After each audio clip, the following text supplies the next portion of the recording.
Entre l'idée et la pose de ce travail des maîtres vitraillistes, il se sera écoulé près d'1 an.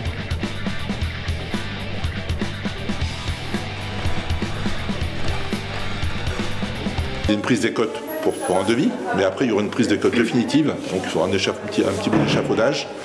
Voilà, là on fait l'estimation déjà. Qu'est-ce que vous regardez en plus des dimensions? Vous regardez le périmètre général, la qualité du bâti? En fait, on regarde tout de A à Z parce que comment on va se garer, comment on va garer les camions, comment on va monter l'échafaudage, enfin, oui, pas abîmer la moquette, les protections. Nous, on va venir en applique dessus en fait pour poser le cadre des vitraux. Ouais.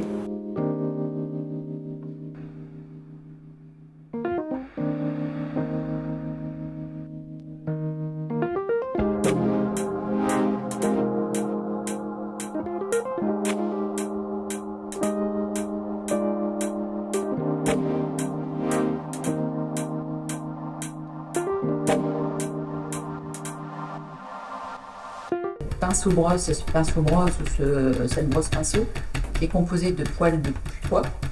Et le geste, quand on fait justement cette petite application, va venir répartir en même temps ôter de la matière qui va donner un petit grain très très fin. On commence par une esquisse, par des croquis, par une esquisse, puis par un carton, c'est-à-dire un dessin abouti qui est reproduit sur un papier cartonné qui va servir à produire donc les gabarits et les calibres, et qui lui-même sera reproduit sur un calque qui servira de calque de guidage ou de calque de montage que j'ai un petit peu plus loin.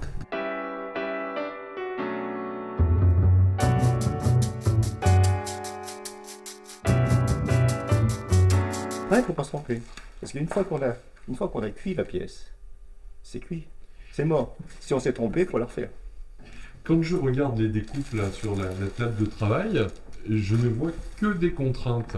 C'est la contrainte qui est amusante? Bien sûr, bien sûr.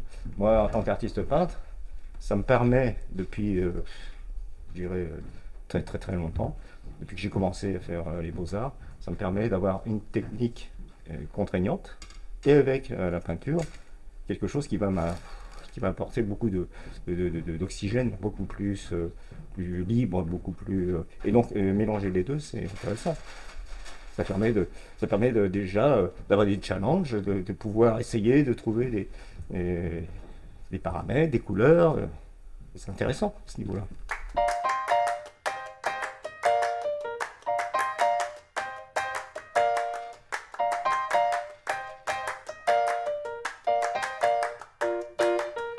Nous, on fait des cuissons très rapides. Et avant, il fallait mettre en place tout un processus de charbon, c'était tout un travail en fonction du verre. Même pour couper le verre, c'était pas du tout comme on fait maintenant. Mais j'attends un peu parce que c'est encore un peu chaud, 164. Je fais attention ça peut péter les pièces si il y a une trop grande... Bon, là, il fait bon, donc ça va. Bon, faut faire attention quand même. C'est des grandes pièces. Et il suffit qu'il y ait une petite langue, ce qu'on appelle une langue, c'est un départ de casse. Quand on coupe les verres, quelquefois, en tapotant dessous, ça peut faire des petits départs. Et ces départs-là, soit ils sont ressoudés à la cuisson, soit ils ne sont pas ressoudés. Et quand il y a une dépression entre les chaleurs, la chaleur et l'ambiance, ça peut péter.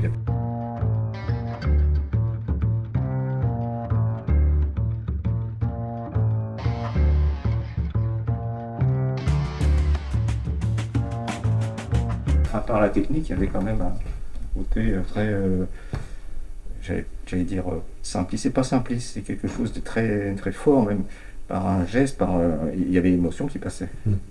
Après, le 19e, c'était l'imagerie totale. On a accentué sur la technique et on a baissé le côté humain, le côté émotionnel. Ça, c'est dommage. Bon, on essaie de revenir à ça.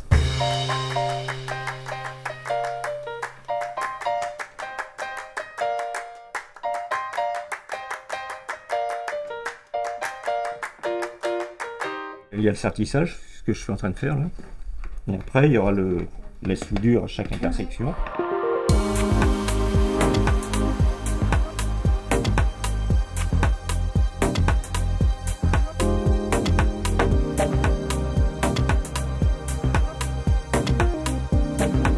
On est encore loin de la finition et on est sur un seul panneau.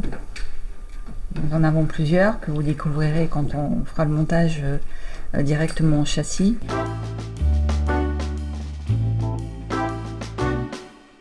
C'est à la fois excitant et puis en même temps c'est angoissant aussi.